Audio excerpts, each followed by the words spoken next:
welcome. You're listening to The Best of Investing on Talk 910, the show where we present valuable information about real estate, the financial markets, and other economic business of the day. I'm your host, Edward Brown, and I'm proud to have as my co-host Mark Hanf of Pacific Private Money, California's fastest growing mortgage investment firm, and Rob Spinoza of RPM Mortgage. Our phone number is 888-912-1190. You're going to use that number to answer the trivia questions or 3 vacations given away during each commercial break.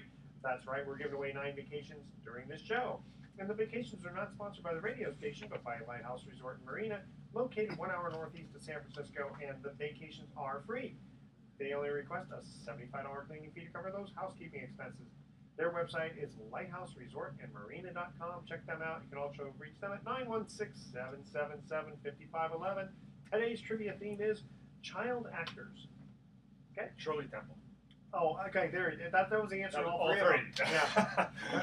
No, just kidding. All right, check us out on Facebook and check out our website, bestofinvesting.com. And don't forget we're on television also. You'll find us, don't worry. Okay, Mark, I want to get right into some interesting articles you have. Well, here at the Best of Investing, we try to, talk about what's newsworthy in investing today. And, of course, oftentimes for regular listeners, we talk a lot about real estate because that is Edward and both of our backgrounds. And, of course, we've got Rob Spinoza of RPM Mortgage here today. So we're going to be a little bit real estate slanted again. And for those of you looking for stock information, all I can share with you is that most of what I read about the stock market right now is that people are really, really anxious about the level of stocks right now. In fact, I saw an interesting article in the Wall Street Journal that was about a company that tracks the activities of billionaires. And according to that article, they're saying that some very noteworthy billionaires have been moving their portfolios significantly out of the stock market. Rob, have you? Yeah. Shh. Well, it's interesting. Okay, the market's at 17,000 something hundred, It's right? been doing, it's pretty good. Yeah, but okay, so to me, you always have to look at the question of what should I do today? I mean, if you go, hey, absolutely. it's great, 17,000, but if it stayed exactly at 17,000 Right. next year, you made 0%, whereas you could be doing something else. Now, if it went to 20,000 in a year, then I'd be going, oh, oops, I guess we should have, been in the market. But so these guys are nervous. They know more than I do. Well, and you would think so. And the anxiety that most what I would call the normal people, the non 1%, which includes all 3 of us sitting here, of course. Well, I take umbrage to that. I resemble that remark. The trepidation is, what are the expectations? What is, where we're sitting right now? What's the likelihood of returns over the next 12, 24, 36 months, 5 years? I mean, a lot of us baby boomers are starting to enter an age where we have to really start thinking serious about our retirement. We're looking at our portfolio, we're looking at the gross number of our portfolio and going, that's not quite enough to retire on yet, and nor is it going to generate enough income for me if I don't achieve a certain level of annualized return, whether that's 4%, 6%, or maybe even more for some people, which we can talk about a little bit later. 8% or more on your savings anymore. I've heard that before. Which, by the way, when they say get out when everyone else is getting in, Right. usually the average investor is the last one to know, and it seems like the average investor is going, gee, the market's up, let's get into it. Well, you see that trend happen all the time with real estate as well. I mean, That's right. Right now, the market out there, you have people competing for a specific property, and if you talk to them, the exit interview, if you will be, if we don't get in now, when are we going to get in?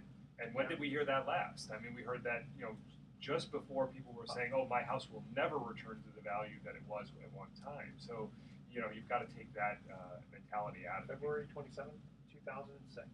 I picked the date. Go ahead. So we know that there's always been bears out there in the marketplace. We're always screaming fire in a crowded firehouse, or theater, that is. Fire in a crowded theater, yes. Right.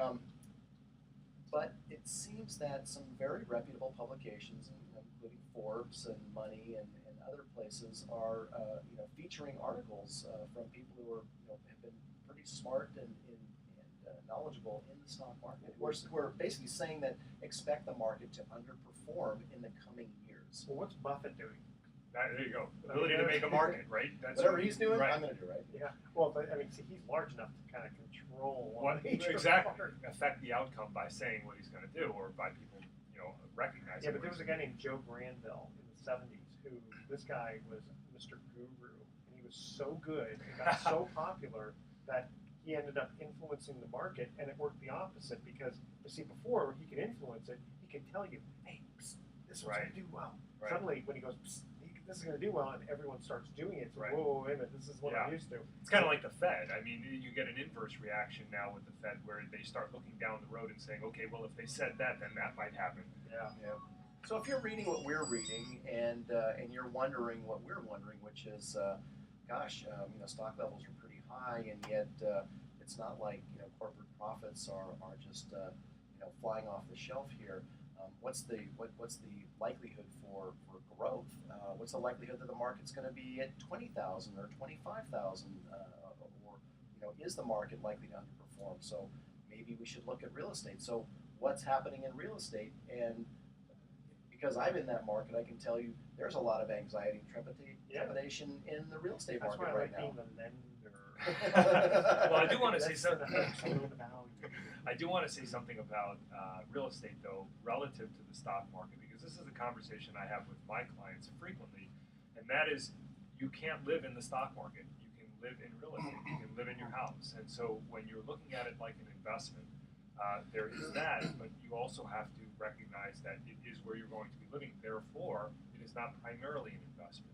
So I think that's something to note as we talk about performance of both the stock market and the real estate market, just kind of a starting point. Right. So what's real estate doing in the Bay Area? What's real estate doing in California? I mean, we know nationwide there's a lot of reasons to be excited about real estate, but we don't invest necessarily nationwide. A lot of people that I work with are investing right here in the Bay Area. And so here's the most recent article from DataQuick that suggests here July home sales are up nationwide, but not in the Bay Area. Well, it already had its run. Well, it did. And so what we're seeing in the Bay Area is we've seen prices that look like they're topping out, although not necessarily in every market, because we've got San Francisco that's Right. still on fire. Exactly. We've got Silicon Valley that is still on fire. But for most of us, homes in those markets are not affordable, and we're probably not out fighting tooth and nail with the rest of the pack trying to find homes there. So what about the rest of the Bay Area? And so what we're seeing is that unit sales are lower year over year, and of course that's not news. That's been pretty much the story all of 2014. And we still have those real estate predictions, California-based, that are saying expect in many markets a price decline in the next 12 to 18 months. Although no one's calling for any severe price decline, but they are saying that speculators and real estate investors have driven prices up beyond where they should be based on jobs and median income, so that they're expecting, at least those particular predictors are expecting a 12 to 18% pullback. So be prepared. That's really it. Now, does that mean you can't make money in real estate investing today? Absolutely not. You can make gobs of money in real estate investing. We can talk a little bit about that after the break. Right, we're going to cut to our first You got it. commercial break here, and again, the theme is child actors. All right, here is the first trivia question: which child actor gained fame as the middle child on the Partridge Family? Remember that show from the '70s? The first three callers with the correct answer are going to win a free 3-day, 2-night stay at the Lighthouse Resort. Call 888-912-1190. That's 888-912-1190 to answer this question. Which child actor gained fame as the middle child on the Partridge Family? Make sure to include your name and your email address. Speak slowly. Spell out your email one letter at a time. And when we come back, we're going to give you the answer. All right, so stay tuned. My memory is hazy. Chartreuse, hazy, and Chartreuse, yellow. hazy. All right, stay with us. You're listening to The Best of Investing. What I was going to say on that too, I just thought maybe we'd take the conversation in a different direction. Is whenever we start reading stuff that is that mundane, like you said, I start to wonder about what could shift the market dynamics significantly. Yes. Credit bubble bursting or something like that. What outliers are out there right now? Yeah. I guess interest rates is the only one I can think of, but even that seems kind of benign right now. Yeah. I mean, even if rates went up a half or 3/4 like they did last year, would that totally cool the market off? I don't think it would. No. I think you make a good point there. The good news is that the news is mundane. Right. And actually, that's good for real estate. Yeah. And a few people out there crying that, oh, prices are going to pull back. Well, that's not necessarily means it's going to happen, because there's a lot of other folks out there who are showing statistically that. They're changing the goalposts. They're Yeah. basically saying, I got to afford more. Yeah. You know, I can't. I wanted to buy an 800,000, but the reality is, I got to spend 7 figures. It's not going to happen. Right. Yep.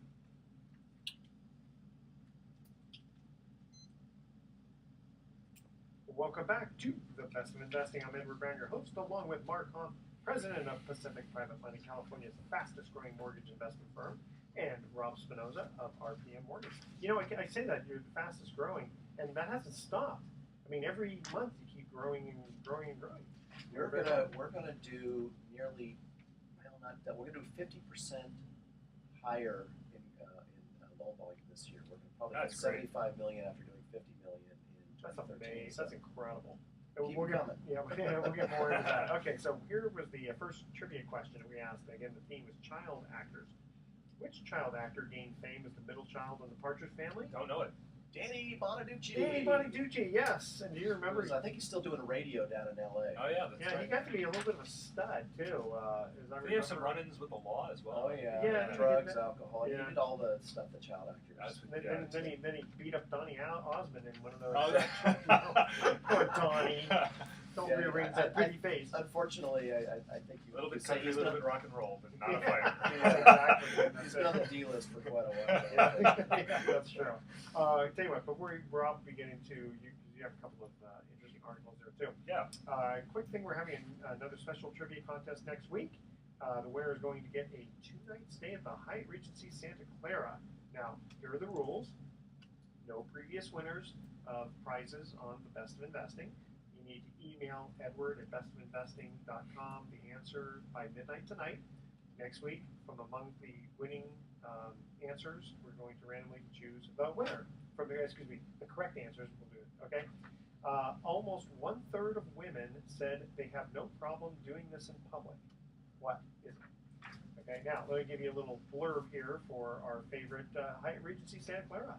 Located steps from new Levi Stadium, the Hyatt Regency Santa Clara has over 60,000 square feet of meeting and reception space. In addition to over 500 luxurious guest rooms, the Hyatt Regency Santa Clara features a variety of food and beverage outlets. Nestled conveniently in the high-tech capital near Great America Theme Park, Shoreline Amphitheater, HP Pavilion, and Stanford University, the hotel offers 1 gigabit internet connection. For more information, visit santaclara.hyatt.com or call 408-200-1234. Okay, so that's next week. All right, Rob, why don't you get into the interesting article you have?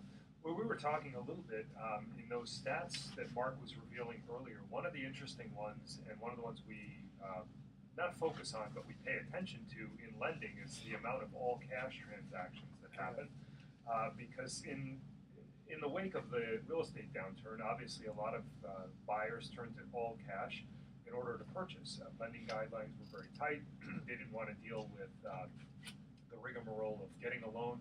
But now what we see with all cash is that a lot of times the competitiveness is what's driving the motivation to use cash. In other words, you don't want to involve a loan in your contract. You basically want to tell the seller, I'm going to buy this thing outright, I have the cash to do it.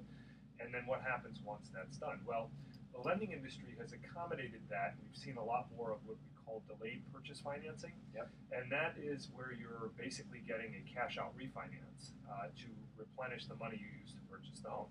Now, traditionally, you would not be able to do that because within the first 6 months, lenders do not, in most cases, grant a cash-out refinance. But if you have an all-cash purchase, you can get a delayed purchase finance loan. Looks like a purchase. May have some different restrictions. We treat it like a cash-out refinance on the lender side. But as a buyer, or a borrower in this case, you're basically putting the money back in your pocket that you used to buy the house. Yeah, I mean, in theory, if the buyer could have paid all cash anyway, Right. why are they being penalized. Well, and one of the things that the lending industry is looking at when you go through the delayed purchase financing is they're going to source the funds. So you can't get around doing something that you would have not done in order to qualify for the loan. In other Fair words, enough. get money from a source that you can't document. Sure. But if you did legitimately want to buy the house all cash to have an upper hand in the contract process, Yeah. then I always question, why don't investors and buyers do that when you can go out and get some of that money back in the 2s and 3s? Mm-hmm. I mean, how much capital does that free up to do other things like we're talking about investing in any other investment tool or vehicle? When you've got mortgage money that cheap, it doesn't make sense to me to put all cash in a property. But some people still do it. Well, and we see a lot of clients at Pacific Private Money where we make loans to real estate investors and, in fact, consumers as well. In fact, we're probably making more loans to consumers these days than we are to real estate investors lately because of the flipping activity has gone down quite a bit. But we see a lot of contracts come to us that say all cash. And Right. in fact, the escrow is open and the escrow officer is expecting an easy all cash transaction, and they come to us with maybe a week left before to close and say, hey, I want to use a hard money loan, can you do this? And of course that's what we do, and we say, yes, of course we can. How fast do you need to close? All right, great, here's what we need. They provide that, and we send our loan documents to the escrow company, and wait a minute, Yeah. this is supposed to be an all cash transaction. And sometimes even the listing agent gets a little bit fidgety and uppity about it because they don't like complexity, and all cash transactions, of course, are very very easy Right. on the Well, 'cause participants. in theory, the lender could Yeah. start asking a whole bunch of Of questions. course, but, of course. if it still Delays, closes, etc. but if it doesn't delay though, Right, from the right. standpoint of it's supposed to close on a certain date, then it's more of okay, maybe it's a little more of a hassle. For Well, the just bank. sitting here, I was thinking, okay, so Mark, you lend out, you get investors who will get typically 8, 9, 10% yield on Yes, investments? absolutely. Okay, so let's say you go and you buy a house all cash, right? You buy your primary residence with RPM mortgage all cash. You then go back, you get delayed purchase finance, and you replenish $500,000 of that money at 2.875%, and then you go and you invest it in a private mortgage pool fund or something like that, and you start getting 8, 9, 10%.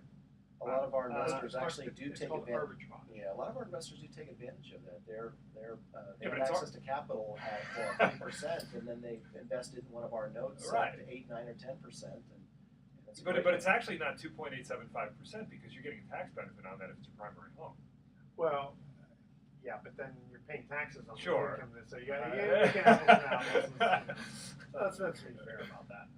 So I'm getting a lot of questions these days from investors. In fact, people that are coming to us as a result of the advertising we're doing about our mortgage pool fund, which has been paying a little over 8% cash on cash and 8.5% on a compounded basis to our investors.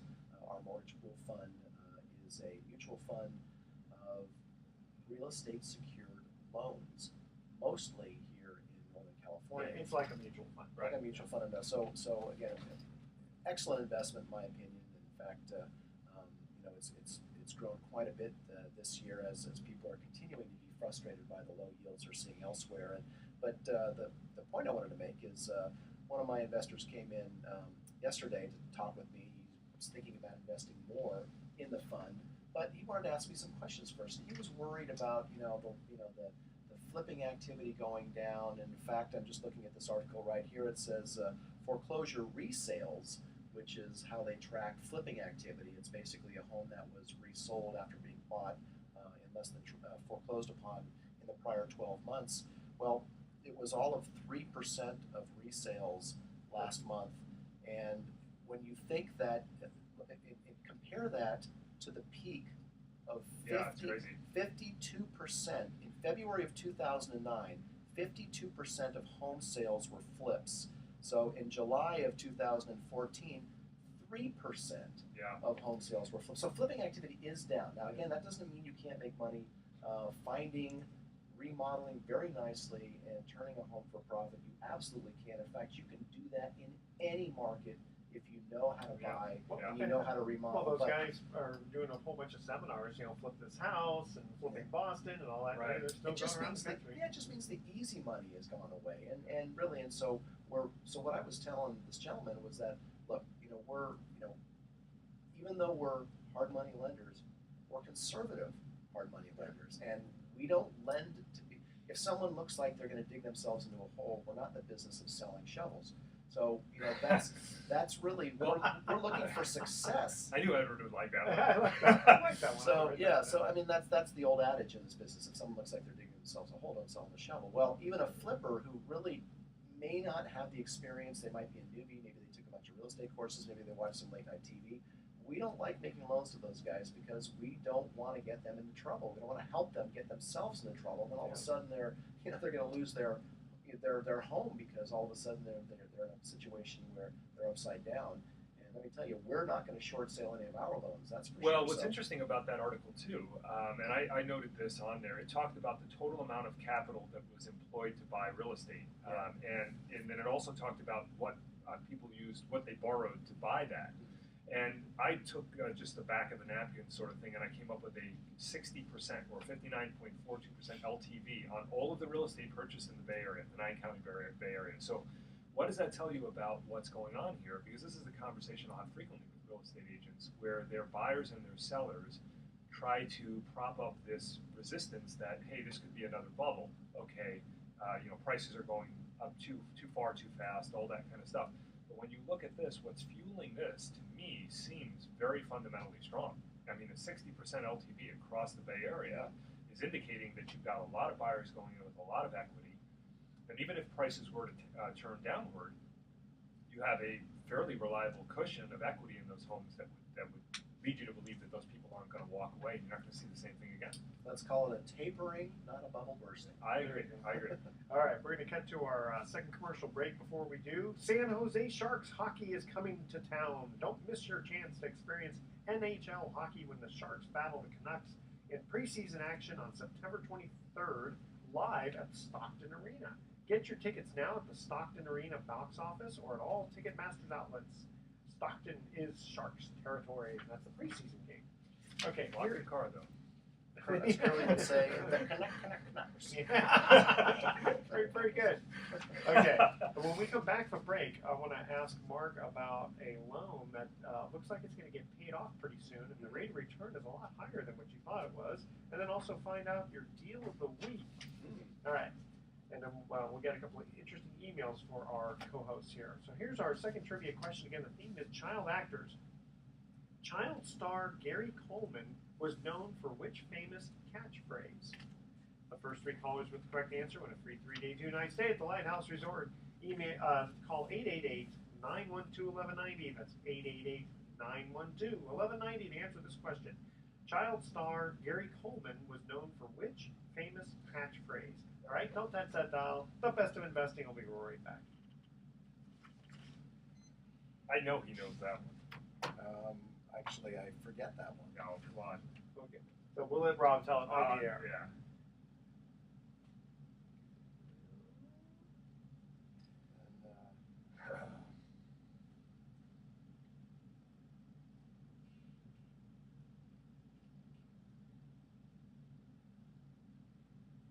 How about this one? Most active lenders into Bay Area home buyers in July were Wells Fargo with 13.2% of the purchase loan market, Bank of America with 4.7%, and RPM Mortgage with 4%. Just the third. Well, nobody comes close to Wells. They true. lap us, everybody by 3. So what was the deal? I mean, I gotta say that their rates are pretty darn good. Oh, the rates are really good. Yeah, on jumbo it's really good.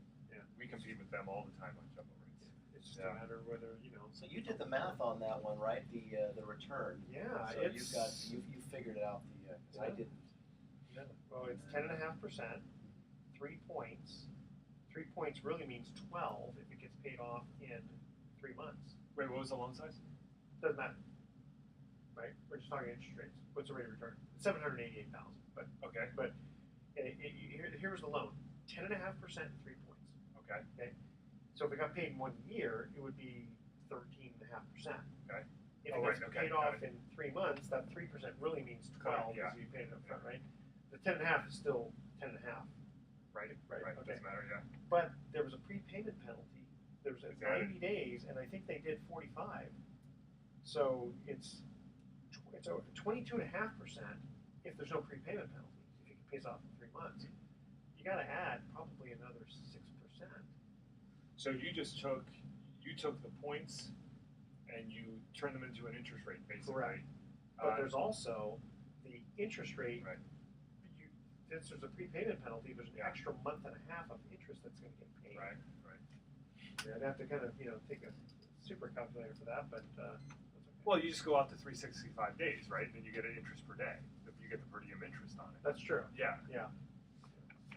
But for this purpose. Yeah, no, I think I think you're close enough on that. All right. 28%. That's too risky. Too risky. 28%. Too risky. Okay, gotcha. All right. You ready? Yep. Well, welcome back to the Best of Investing. Again, I'm Edward Brown, your host, along with Mark Hahn and Rob Spinoza. Cut to the second commercial break. Trivia question. Child actors. Child star Gary Coleman was known for which catchphrase? What you talking about, Willis? That's right. What you talking about? Very good. We're talking about Willis. It's actually technically what it is. We just go, what you talking about? Okay.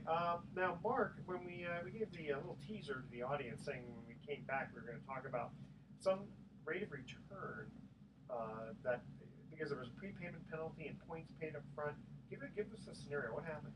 So we were approached by a borrower, a real estate investor, on a property actually in Marin County that he was buying to hold, and he needed to close with a hard money loan because his VA financing was going to take too long, and he had made a very aggressive offer in order to get this property. So we made him an $800,000 loan on a purchase of a property located in central Marin. The LTV, the loan to value or the loan to purchase price that we offered him was a little bit higher than we typically go. It was about 75%. But because it's Marin County, we felt pretty comfortable that his 25% cash down was more than adequate security. And again, it's a purchase, not cash out based on an appraisal of 75%. And he had a high net worth too, as I Right. understand. So that helped. So we agreed to make him a loan.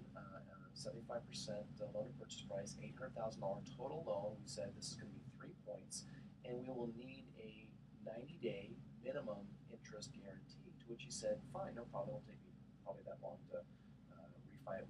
And to clarify for the audience, that means if he pays off, he can pay off anytime he wants, but he has to guarantee you at least 3 months of But interest. it's a minimum interest guarantee. We call it. It's a prepayment penalty of Yeah, sorts. It's really we basically can't saying, we can't make those minimum interest guarantees in Sorry. residential. Right, the residential, that's no longer legal thanks to Dodd-Frank, Yeah. but on investment property, it's still legal. It's still very, very common. In fact, it's not uncommon if you go to a hard money lender that they tell you, sure, I'll make you this loan, but I want a 6-month minimum interest guarantee. Now, why would a private lender or a hard money broker say, I need a 6-month minimum interest guarantee? Well, the answer is because we're using private capital from private individuals. It's it's from their savings or IRA accounts, and this is non-bank financing. These are real people who are using their savings that they're using to fund this loan, and it's a lot of work to do that. And there's anxiety and trepidation, and they go visit the property and they have to study the stuff. Once they've made that decision to make that loan, for which they're going to be paid very well, 8, 9, sometimes even 10% for that investment on an annualized basis. They don't want to make a loan and get paid back in 30, 60, 90 days necessarily. They want this is an investment. Right. And in a perfect world, maybe they'll make the investment for a year, and the loan will stay out for a year. They'll get paid back, and then maybe they can redeploy that. But it's a lot of work to redeploy capital over and over again on the short term. So. Okay, so let's go through the mechanics and calculations on this. So what was the interest rate charge to the borrower? 10.5%. 10.5% and 3 points. 3 Okay, points. so $800,000. if the deal, the loan gets paid back in a year, then you'd be getting 13.5% on your money. Yes. Okay. But because That's smoothing out the points. That's over the smoothing year. exactly. Okay. But since the points get paid up front and they're non-refundable, Right. when you get paid back in 3 months, then 3% really means 12% annualized plus the 10.5%. So that's 22.5%. But wait, there's more. It gets better. Right. He's paying off the loan now this week, and he still owes interest on money. He still owes 45 days. He's paying it halfway through the 90-day mark. So there's a prepayment penalty, meaning he has to guarantee that remaining approximately $10,000 worth of interest that is earned, but it's a prepayment penalty. I know you did the math on that. Yeah, the annualized what is that come got to out be close to, probably close to 26%. Yeah, I would think high 20s. Yeah. High 20s. And the first thing is, got to be risky. But right. this loan really wasn't risky because I want to give you a flip side on the prepay stuff because it has a bad connotation. But if you're a lender and you don't have the ability to get those guarantees, you're making loans based on whatever the premises of the scenario may be. And there's a real likelihood, and I know this happens in residential lending now where prepayment penalties are virtually non-existent, where that loan could go backwards on the lender very quickly, right? Because if that person pays off the loan quickly, there may not have been enough revenue generated to pay what they paid out because all of the commissions and everything like that are dictated by Dodd-Frank. So there's a certain amount of revenue going out. If they don't collect enough revenue over time, they could be negative on that. Well, that doesn't happen. You are normally in hard money. No, I know. I understand. I understand. Okay, I just want to make sure I clarify for the audience. No, but where I'm going with this in residential is the fact that don't think that lenders are going to play in that game very long if that continues to happen. So I just want to say, I'm not in favor of prepayment penalties per se. I don't want people to end up paying things they don't understand.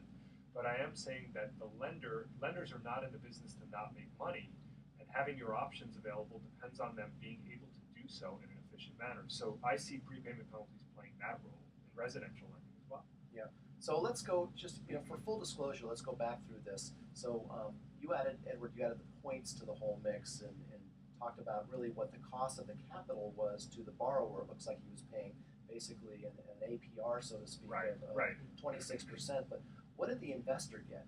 Because the points we retain as the broker, Pacific Private Money, we retain the points. We also charge a spread, a servicing spread on the note rate. Now, on this particular note rate, because of the investor we were working with, we only charged a 0.5% spread. So we offered the investor 10% on a 10.5% note.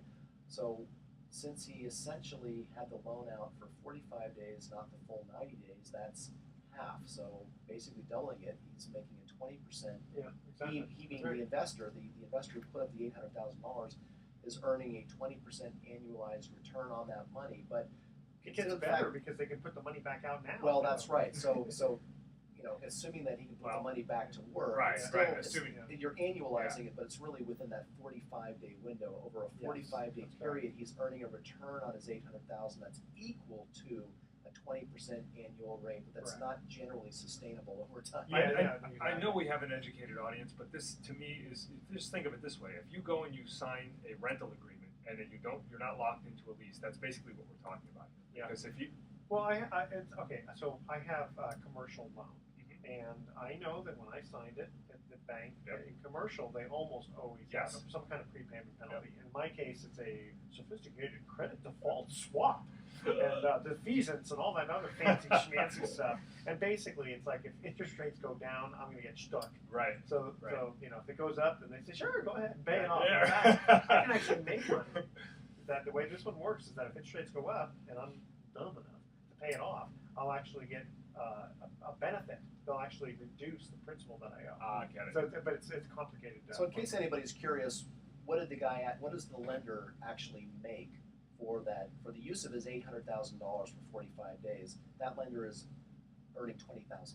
So in 45 days of lending that money out, secured by a property in Marin County at 75% loan to purchase price, he got a cool $20,000. Right. Not a bad yield. Now when he gets paid off, it goes back to his checking account, earning nothing. So he'll be ringing me up, going, "What next? Hey, let's do this again."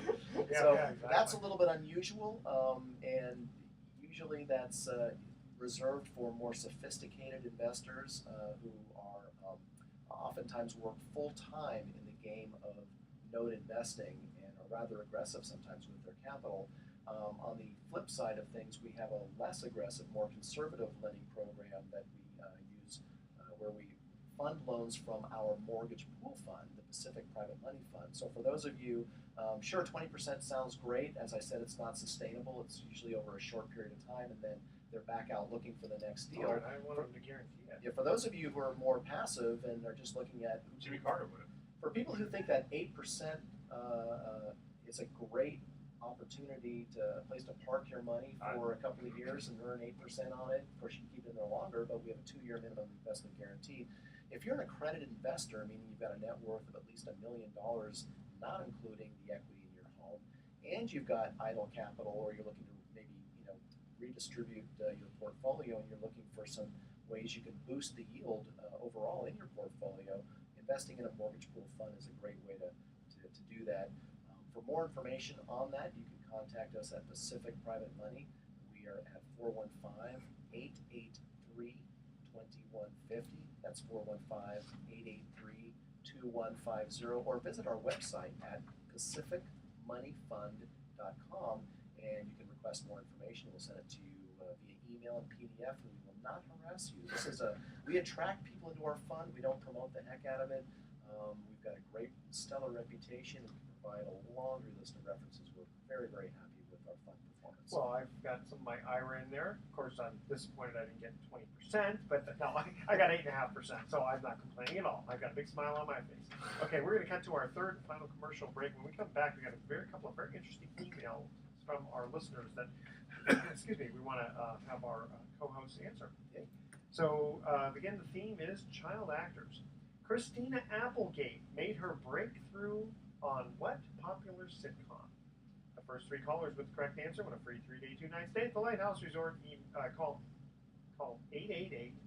888-912-1190. That's 888-912-1190 to answer this question. Christina Applegate made her breakthrough on what popular sitcom? Again, please speak slowly and spell out your email one letter at a time. And don't touch that dial because we're going to be coming right back with the best of investing. Perfect. Okay. That was good. Yes, very, very important. Figure out our last one. Some Rob time in the next segment. Yeah. Sort of. Mr. Rob. Mr. Rob.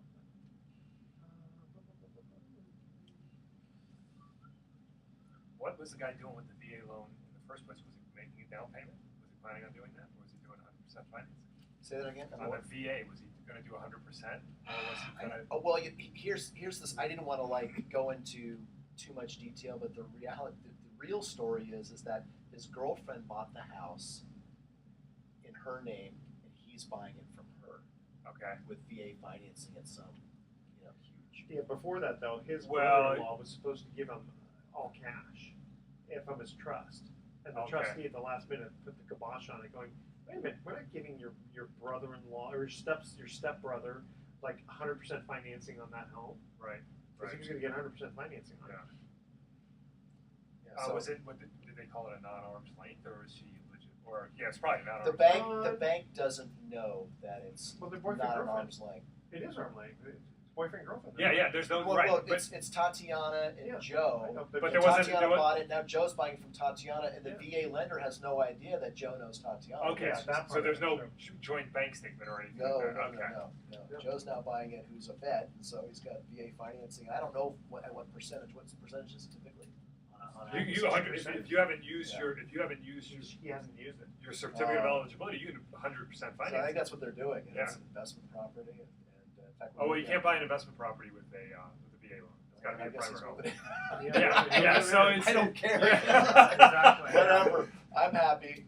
Edward's happy. 22, 28%, whatever. Yeah, we're really happy when we looked at the payoff statement. There was $9,000 prepayment penalty. It's yeah. That'll boost the fund yield nicely. That's got to be sitting at a cash register when that stuff happens, right? I mean, it's just basically cha-ching, cha-ching, cha-ching. You're just keep adding that up. Yeah, the fund, it's still just under $7 million, but it's large enough to where I'm getting a lot of payoffs in turn, and so we're just redeploying it and continuing to make, basically 4 and 6 month loans. It's got to be fun. It is fun. It's a Oh, lot of fun. yeah. Okay, you guys ready? Yep. Yes.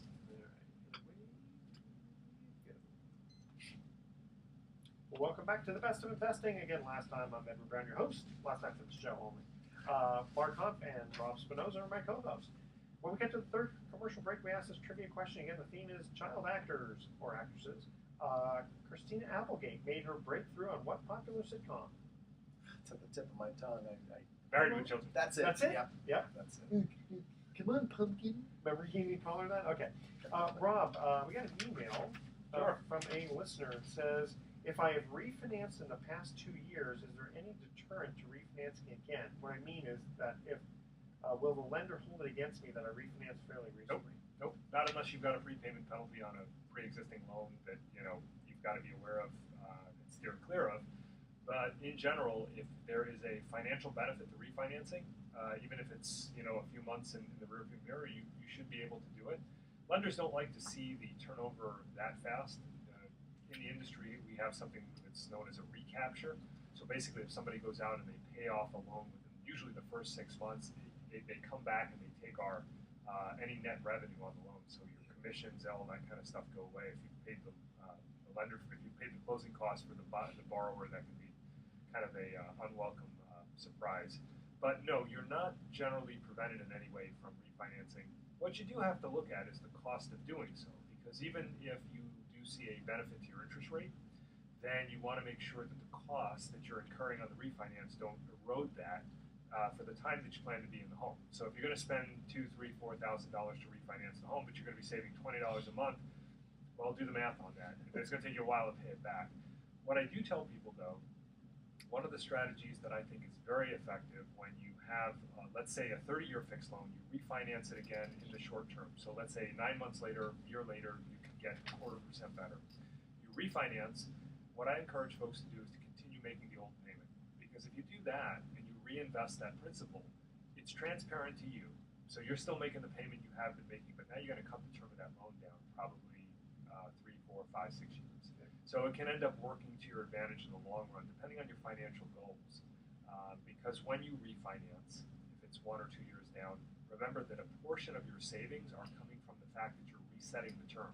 If you're going from 30 to 30, so you're starting the clock over again, and you've got to have your lender look at the total interest you will pay over the new term. So that's the analysis I'll do for folks when they're coming back around in a short time. That's you have a lot of great insight and a lot of great advice for people, which doesn't cost them anything. So not at all. How do they get a hold of you? Yeah, absolutely. You can contact me directly, 415-367-5959. My bio is on the Best of Investing website. I'm with RPM Mortgage, and we were talking about this stat earlier, the data quick stats, but we are the third largest lender by purchase volume in the Bay Area, behind Wells Fargo and Bank of America. So those are pretty big banks. And, I've heard of them. Most of you have heard of them. And rates are still really good right now, aren't they? Absolutely, rates are great, and on jumbo loans, they're even better than they are on conforming loans. That's amazing. That used to not be the case. I was talking with a high-end realtor in San Jose yesterday, and he was saying, I just don't get it. He said these guys are getting rates on their loans, $2-3 million loans, that are better than the people that are getting $400,000 loans. Maybe it's just a risk thing. They just assume that those people are very wealthy and they won't. Rich people get all the breeze. Yeah. That's why I want to be one. That's where I was going with that. I go up. I want to have a low interest rate on my phone. Okay, Mark, we got an email for you. It says, I've heard you say on previous shows that you like doing short-term loans that quickly pay off. Interesting we brought that up. But why is that good for the fund? So the Pacific Private Money Fund, again, makes mostly short-term loans to either consumers or real estate investors who usually have a need for non-bank financing. Either their bank approval fell out, or maybe they're buying a home to fix and flip. A lot of the loans we're getting right now are for people who are in contract to buy a primary residence, and something glitches, and they need somebody to come to the rescue and help them close that loan, or they're going to lose their deposit, or maybe they're just going to lose the home that they really like and want to move into. So the reason why loans that pay off quickly are good for the fund and for the fund's income and yield is because we designed the fund so that the shareholders of the fund benefit from short-term loans. Well, how do they benefit from short-term loans? We share the points, the origination points that the brokerage charges. So the broker is Pacific Private Money, Inc., and the fund is Pacific Private Money Fund, LLC, two separate entities. The broker, Pacific Private Money, Inc., originates the loans. We have staff, we have agents, and we originate loans on a weekly basis. And the fund, when it has capital, gets first look at those loans that we originate through the brokerage. And when the fund has capital, and when we're looking at a relatively short-term loan demand, we will more often than not put that in the fund, because the fund will then also get 50% of the origination points that the brokerage charges. And so that it was designed specifically for that purpose, because what we were seeing at Pacific Private Money was a larger and larger demand for loans that they may repay in 60, 90, or 120 days, or within 6 months. So again, it was just that yield, baby. It is, and the other thing I like about that is that makes the fund less responsive to changes in the marketplace, because we're not tying up capital for long periods of time. That way, if interest rates go up, we can start bumping up the rates, and the fund will benefit from that. We were just talking about that in one of the breaks, and what sort of outliers exist in the real estate market that could change the current dynamic. One of the things Mark and I were discussing was how this stability that we've seen through the spring buying season and the summer, while that may be boring in terms of news, it's actually, I think for a lot of buyers and sellers and a lot of people in the industry, it's helpful in the sense that we can get a grasp on what's going on, and we can sit back and reflect on what sorts of things could happen in the future that we should be prepared for. Obviously, on our radar is interest rate changes, where they may go when the Fed starts adjusting. But I think what's very heartening to look at is the fact that the Fed is winding down quantitative easing. That'll be gone by the end of October, I believe. And yet here we are with it winding down at the same rates we were middle of the year last year. So I think the market is fundamentally absorbing and indicating that these are the interest rate levels we're going to be at for some time. And I think buyers and sellers can take that into consideration when they're thinking about what they're going to do next. Sometimes no news is good news. Yeah, absolutely. Rob, one more time, give out your information if people want to get a hold of you for mortgages. 415-367-5959, RPM Mortgage, work out of the Mill Valley office. Give me a call anytime. Happy to talk to you about your residential mortgage. And Mark, real quickly, how do we get a hold of you? PacificPrivateMoney.com or 415-883-2150. Excellent. Okay, here's our thoughts for the day. Every one of the tallest mountains are in? They are in Asia. Asia, very good. And the Rubik's Cube has 43 quintillion possible configurations. Wow. And you know, I know that. I found all of them. Because I've tried every one of them, and I still can't get it right since 1985. Okay. It tells you what I do all day. Okay, tune in next week to The Best of Investing. We're going to be giving away how many? 9 more free vacations for answering trivia questions. Thanks for listening. On behalf of our team, I'm Edward Brown. We're wishing you the best of investing. So long.